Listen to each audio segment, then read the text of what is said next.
এই সারা তার কাটা ডালের আগায় বসে গুড়ায় কোপ মারছি, পড়ে যাবি যে। কেনে তুই উপর বলা নাকি যে তুই যা বলবি তাই হবে? অত জ্ঞান দিতে আসিস নি, তুই যেখানে যাচ্ছিস সেখানে যা, আমাকে আমার কাজ করতে দে।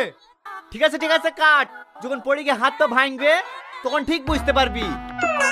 শালা আবার আমাকে বুঝাইতে এসছে, ছাগলের পাটা কেটে কেটে এত বড় হনু, কোনোদিন পড়নু না, আর আজ পড়ে যাবো।